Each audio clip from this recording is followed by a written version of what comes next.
प्रति पंढरपूर म्हणून ओळखल्या जाणाऱ्या करवीर तालुक्यातील नंदवाळ इथं आषाढी एकादशी यात्रेसाठी कोल्हापूर जिल्ह्यासह विविध ठिकाणाहून सुमारे 4 लाख भाविक दाखल होतील असा अंदाज यात्रा कमिटी प्रशासनानं वर्तवलाय। त्या अनुषंगानं यात्रेची तयारी अंतिम टप्प्यात आल्याची माहिती ग्रामपंचायत, प्रशासन, देवस्थान समितीकडून देण्यात आली आहे।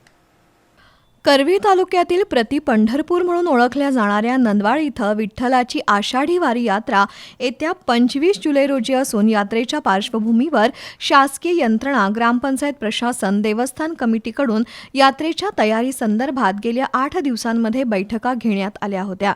त्यानुसार संबंधित विभागांना सूचना केल्यानुसार सर्व शासकीय यंत्रणा त्याचबरोबर ग्रामपंचायत, देवस्थान कमिटी यांनी यात्रेची तयारी पूर्ण केली आहे। यात्रेसाठी येणाऱ्या लाखो भाविकांना विठ्ठलाचं सुलभ दर्शन मिळावं या दृष्टीनं सर्व यंत्रणा सज्ज आहे।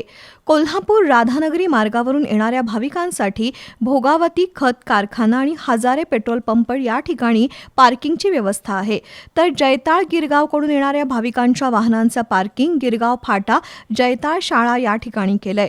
शुक्रवारपासूनच नंदवाळकडे येणारी वाहनं थांबवली जाणार आहेत। दर्शनासाठी मंदिर परिसरात दर्शन रांगा उभ्या करण्यात आल्या आहेत। तसंच मंदिर परिसर स्वच्छ करण्यात आलाय। कायदा सुव्यवस्था राखण्यासाठी पोलिसांची नजर यात्रेवर असणार आहे। यात्रेची पूर्वतयारी पूर्ण झाल्याचं करवीरचे तहसीलदार स्वप्नील पोवार यांनी सांगितलं।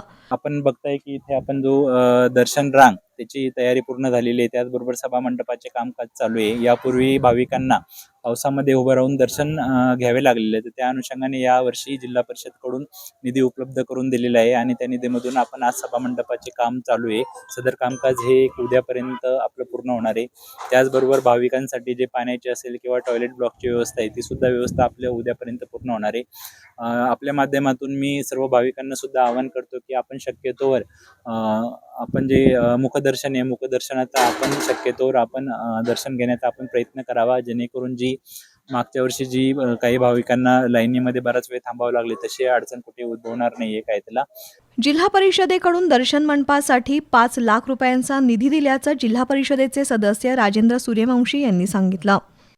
एक सभागृह या ठिकाणी या जागेवरती करायचं आमचा मानस आहे आणि तो निश्चित आम्ही या ठिकाणी ते काम मार्गस्थ लावणार आहे।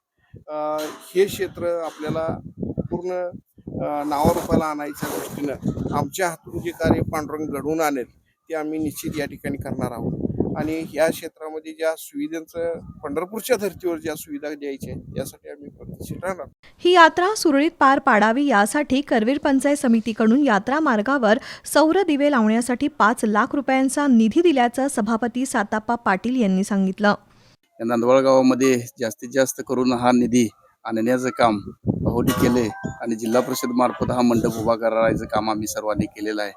आमचे पंचायत समिती मार्फत दिवाबत्ती वगैरे परत 4-5 लाखाचा फंड आम्ही BDO साहेबांनी आम्ही दिलेला आहे आणि जी जास्तीत जास्त करून आणि काय लागलं तर मदत आम्ही ग्रामपंचायतीला करू एवढंच सूचना करून भाविकांनी चांगल्या प्रकारे दर्शन घेण्याचं काम करावं।